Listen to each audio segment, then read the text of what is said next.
கர்த்தருடைய நல்ல நாமம் உயர்த்தப்படுவதாக. 56ஆம் சங்கீதம் 9ஆம் வசனம். நான் உம்மை நோக்கி கூப்பிடும் நாளில் என் சத்துருக்கள் பின்னிட்டு திரும்புவார்கள். தேவன் என் பட்சத்தில் இருக்கிறார் என்பதை அறிவேன் என்று சங்கீதக்காரனாகிய தாவீது நான் தேவனை நோக்கி கூப்பிடும் பொழுது எனக்கு விரோதமாய் எழும்புகிறவர்கள், என்னை விழுங்க பார்க்கிறவர்கள், என்னோடு கூட நாள்தோறும் யுத்தம் செய்கிறவர்கள், இப்படிப்பட்ட சத்துருக்கள் பின்னிட்டு திரும்பும்படியான காரியத்தை செய்வார்.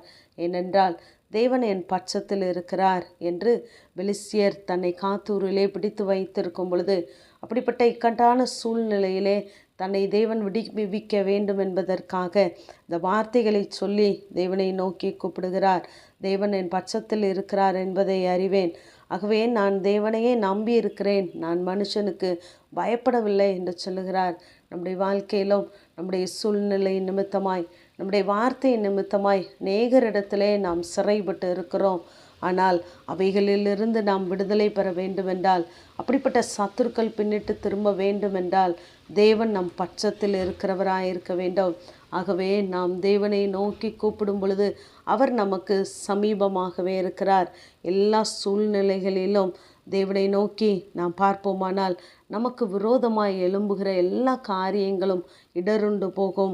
நம்முடைய காரியங்களை காட்டிலும் சத்துருடைய காரியங்கள் பலத்ததாக இருக்குமானால் நம்முடைய ஜெபத்தை நாம் இன்னும் அதிகப்படுத்த வேண்டும் என்று அர்த்தம்.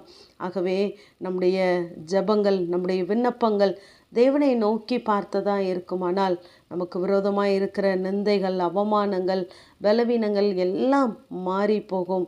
இங்கு இஸ்ரவேல் ஜனங்கள் பார்வோன் சமீபித்து வருகிறதை பார்க்கிறார்கள். ரதங்களின் சத்தம் கேட்கிறது. பார்க்கிற இவர்கள், கேட்கிற இவர்கள் பயந்து போகிறார்கள். தாவீது இதே சங்கீதத்திலே சொல்லுகிறார், நான் பயப்படும் நாளில் உம்மை நம்புவேன் என்று.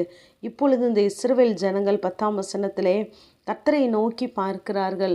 பார்வோனை அல்ல, பரத்தை நோக்கி பார்க்கும் பொழுது கர்த்தர் இவர்களுக்காய் யுத்தம் செய்கிறவராய் இருப்பதை அவர்கள் பார்த்தார்கள். இப்பொழுது அவர்களுடைய பார்வை மாறுகிறது. நம்முடைய வாழ்க்கையிலும் நம்முடைய பார்வை தேவனை மாத்திரம் பார்க்கிறதா இருக்க வேண்டும். இப்பொழுது அவர்கள் அங்கு தேவனை சார்ந்தது இருந்ததினாலே தேவன் அவர்களுக்காய் யுத்தம் செய்வதை கவனிக்கிறார்கள்.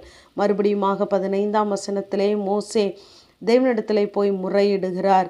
நாமும் அநேக நேரத்திலே தேவ சமூகத்திலே காத்திருந்து தான் அநேக காரியங்களை பெற்றுக்கொள்கிறோம். ஆனால் மறுபடியும் நாம் முறையிடுகிறோம், என்ன செய்வோம் என்று. அப்படி இராதபடி நாம் இதுவரை எதை செய்து தேவனிடத்திலிருந்து அநேக நன்மைகளை பெற்றுக்கொண்டோமோ, சத்துரு பின்னிட்டு போகும்படியான காரியங்களை தேவன் நமக்காய் நின்று செய்தாரோ அதையே நாம் மறுபடியும் செய்கிறவர்களாய் இருக்க வேண்டும். மறுபடியும் நாம் தேவ சமூகத்திலேயே நாம் நாடும் பொழுது நமக்காய் தேவன் யுத்தம் செய்வார். அவர் நமக்காய் செய்கிற யுத்தத்தை நாம் நின்று கவனிக்கிறவர்களாய் இருப்போம். லூக்கா 18ஆம் அதிகாரம் 7ஆம் வசனத்திலே தேவன் தம்மை நோக்கி இரவும் பகலும் கூப்பிடுகிறவர்களாகிய தம்மால் தெரிந்து கொள்ளப்பட்டவர்களுடைய விஷயத்திலே நீடிய பொறுமையுள்ளவராயிருந்து அவர்களுக்கு நியாயம் செய்யாமல் இருப்பாரோ, சீக்கிரத்திலே அவர்களுக்கு நியாயம் செய்வார் என்று வாசிக்கிறோம். நாம் கர்த்தரால் தெரிந்து கொள்ளப்பட்டவர்கள். நம்முடைய காரியங்களிலே தேவன் நீடிய பொறுமையுள்ளவராயிருந்து நமக்காய் அவர் யுத்தம் செய்வதை, நமக்காய் நியாயம் செய்வதை அவர் சீக்கிரமாய் செய்து முடிப்பார். ஆகவே கர்த்தருடைய சமூகத்தை மாத்திரம் நாம் நோக்கி பார்க்கிறவர்களாய் இருப்போம். எரேமியா 33ஆம் அதிகாரம் 3ஆம் வசனத்திலே நான் உனக்கு உத்தரவு கொடுத்து நீ அறியாதும் உனக்கு எட்டாதுமான பெரிய காரியங்களை அறிவிப்பேன் என்கிறார். எப்பொழுதென்றால் நாம் தேவனை நோக்கி பார்க்கும் பொழுது, நாம் தேவனை நோக்கி கூப்பிடுகிறதற்கு முன்னமே அவர் மறு உத்தரவு கொடுப்பாராம். அவர்கள் பேசும்போது நான் கேட்பேன் என்று ஏசாயா 65 சொல்கிறார். ஆகவே நாம் தேவனை நோக்கி கூப்பிடும் பொழுது நமக்கு விரோதமாக எழும்புகிற எல்லா காரியங்களையும் தேவன் மாற்ற அவர் உண்மையுள்ளவர்.